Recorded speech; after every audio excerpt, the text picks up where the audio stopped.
Hey guys, this is Paul Elube, and today I'll be reviewing Fantastic Four: Resurrection of Galactus.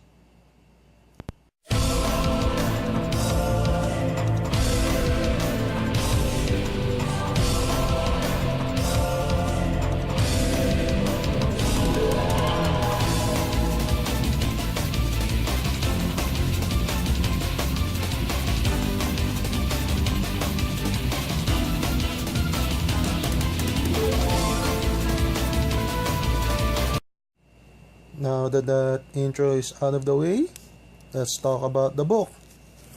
It's a hardcover, and yeah, just like Marvel's hardcover, it's a cover that covers the hardcover. Fantastic Four: Resurrection of Galactus. How did Galactus die? I have no idea. So yeah, do your own research and a bit of description what to expect when reading this book.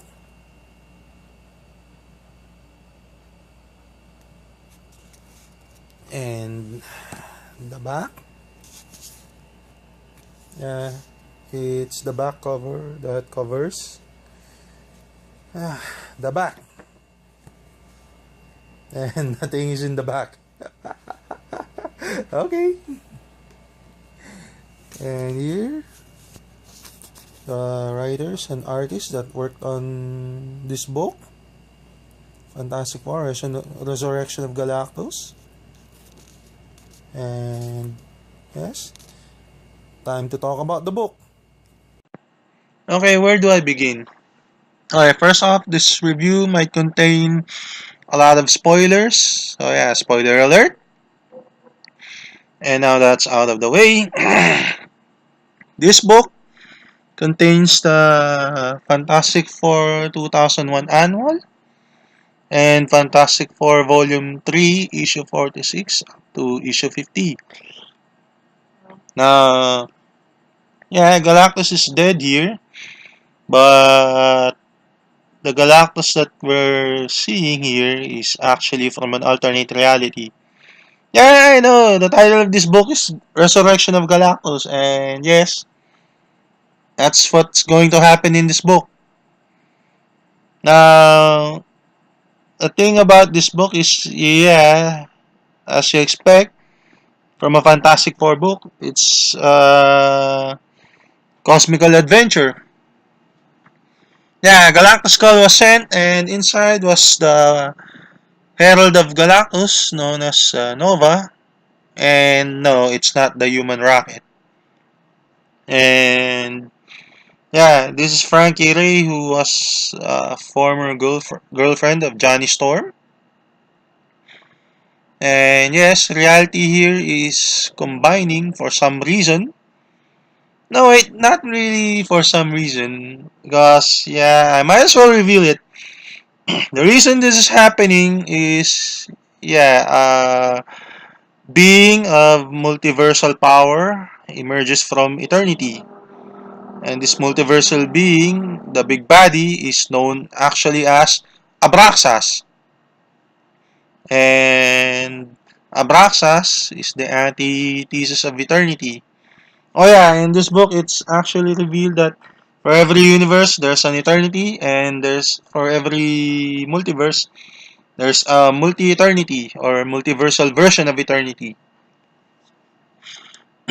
So, yeah, a lot of things happened in this book. A lot of characters that from another reality were encountered by the Fantastic Four. And yes, the Watcher was also in this book, and his role here is actually getting curb stomped by Abraxas. And after Abraxas did that, he took the Watcher's medallion, or rather half of the medallion, I should say. And yes, the big bad was actually revealed to Mr. Fantastic, and Mr. Fantastic actually saw the many dead bodies of alternate reality Galactus, or should I say Galacti? I mean, what's the plural of Galactus? Galacti? Yeah, that's what Reed Richards actually saw, which informed the team of what they're up against. Yeah, multiversal being that is godlike, or should I say, has godlike power, who can bend reality at his will. And yeah, Mr. Fantastic assembled a group of heroes that included Moondragon, Silver Surfer, and Captain Marvel. And the other is Quasar, make a last stand on the moon. Then Abraxas sent his minions, but the purpose of those minions was actually to capture Johnny Storm. Moondragon scanned Johnny Storm's mind and found out that the creatures were after him because of the location of the ultimate nullifier. Apparently, the ultimate nullifier here is suddenly bumped to multiversal level. Yeah, the cosmic device that Reed Richards used to threaten Galactus, and Galactus back down. And Captain Marvel used his cosmic awareness to find out what the Watcher's failsafe plan is. And he found out that the location of the ultimate nullifier is actually scattered, or rather the map, in order to locate the ultimate nullifier is scattered. And Reed Richards, probing Johnny Storm's mind, found out that it's actually in the head of three alternate reality Johnny Storms. In order for Johnny Storm to remember the location of the ultimate nullifier, the three members of the Fantastic Four has to travel into different Earths. And yeah, Mr. Fantastic ended up in an Earth that resembles the 1930s. Susan Richards ended up in an Earth that's ruled by Atlantis. And Ben Grimm ended up in an Earth that's about to be devoured by Galactus. Yeah, it's one big multiversal adventure.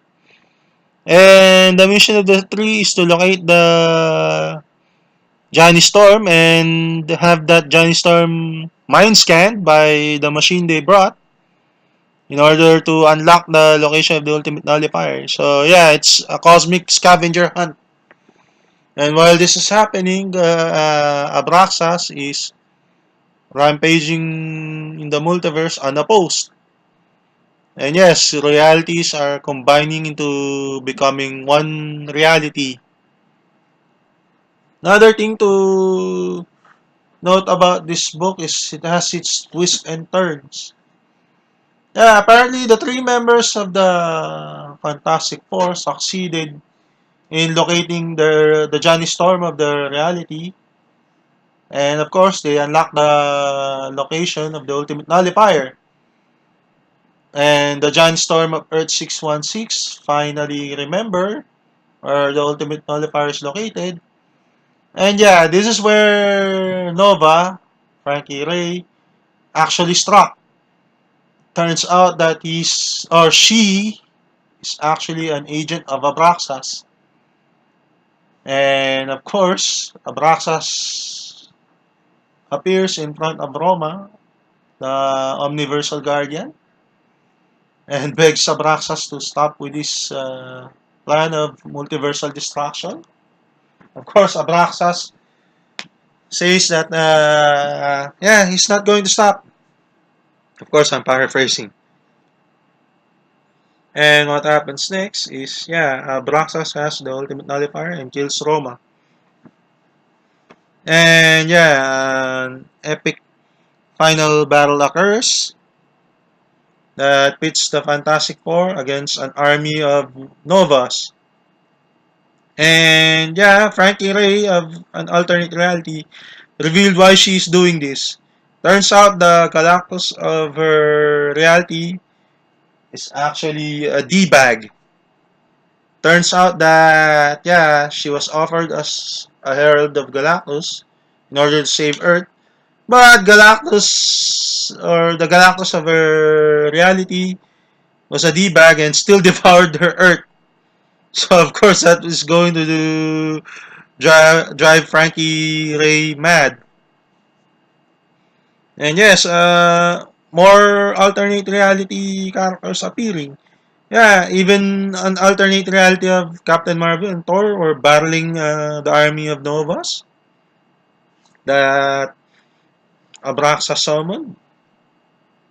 And in this climactic final battle, um, Valeria actually had an idea and she said, "Wish upon a star." And yeah, she combined her abilities with Franklin Richards, and Franklin Richards having uh, this power, this immense power, was able to actually resurrect Galactus, the Galactus of Earth 616, the original, the first. And this Galactus confronted Abraxas, and Abraxas not threatened of Galactus of Earth 616 because yeah, he already went into a multiversal rampage, killed every known Galactus in reality, and yeah, of course he's going to brag that the Galactus of Earth 616 is nothing.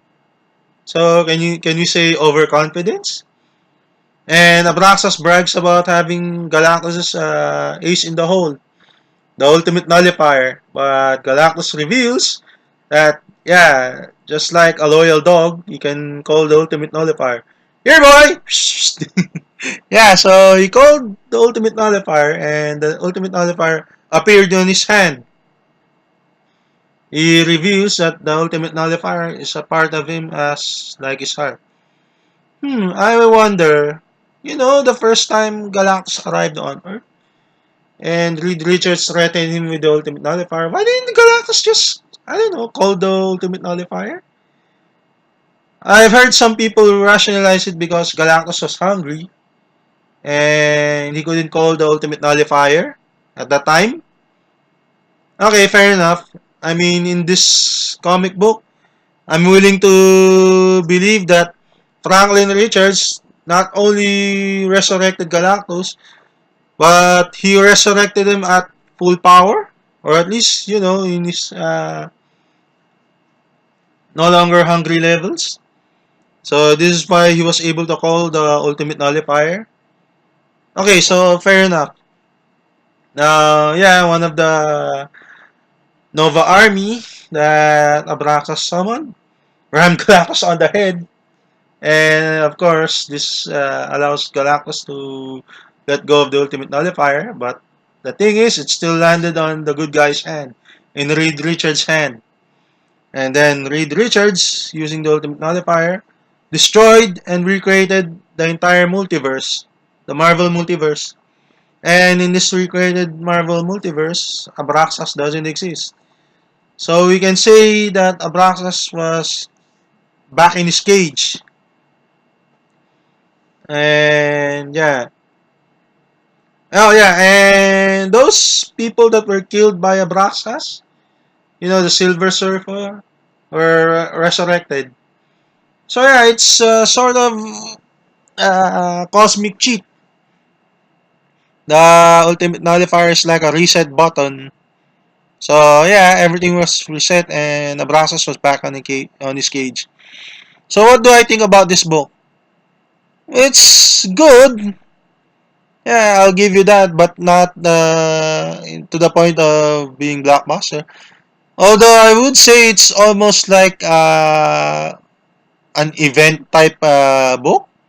But no, this book wasn't an event. Sorry, no. It's not like Fear itself or the Onslaught story arc. No, it's not an event. This is just a Fantastic Four book. But I guess I like it that way. And for me, I really still like this book. It's the story is simplistic, not too overcomplicated. Yeah, it's just a cosmic scavenger hunt to defeat the baddie, the cosmic baddie known as Abraxas. So for me, this book deserves how should I say it? Oh yeah, I think this is a fair score that some people would agree with me and some people would disagree. 8 out of 10. The artwork was good, the story not too bad, but it still felt like an event level story arc. So yeah, for me it's 8 out of 10. I suggest grabbing this book if you can. From what I heard, it's out of print now. This is Paul L. Lube, signing off.